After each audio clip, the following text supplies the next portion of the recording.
Cara ini yang mereka akan gunakan ketika transaksi jual beli tanah, pasti saja pejabat daerah potong. Pejabat daerah yang potong sampai dengan kami yang membeli tanah, pasti itu adalah potong. Apalagi pada jodoh-jodoh harga yang mengatasnamakan, pasti transaksi jual beli tanah yang mereka akan memberikan yang sebagai pembeli tanah.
Sobat lingkungan semuanya, mungkin sobat lingkungan ingat bahwa tahun lalu itu ada kasus yang luar biasa di Indonesia ini, yaitu dua tokoh,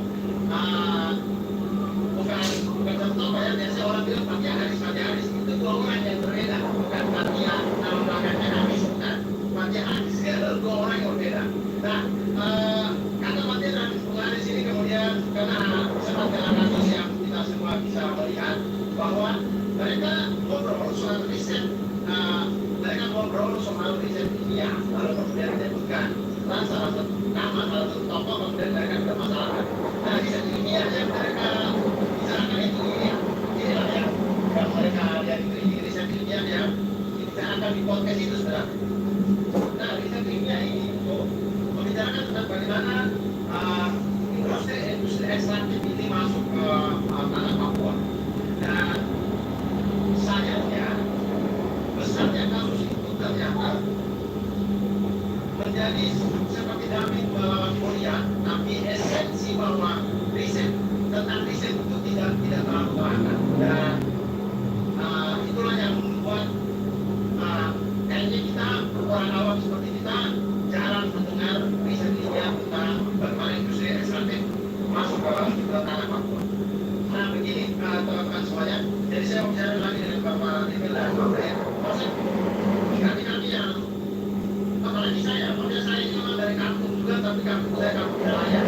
Jadi saya dengan kehidupan hutan tidak terlalu paham. Saya lebih paham kehidupan laut. Nah, maksud saya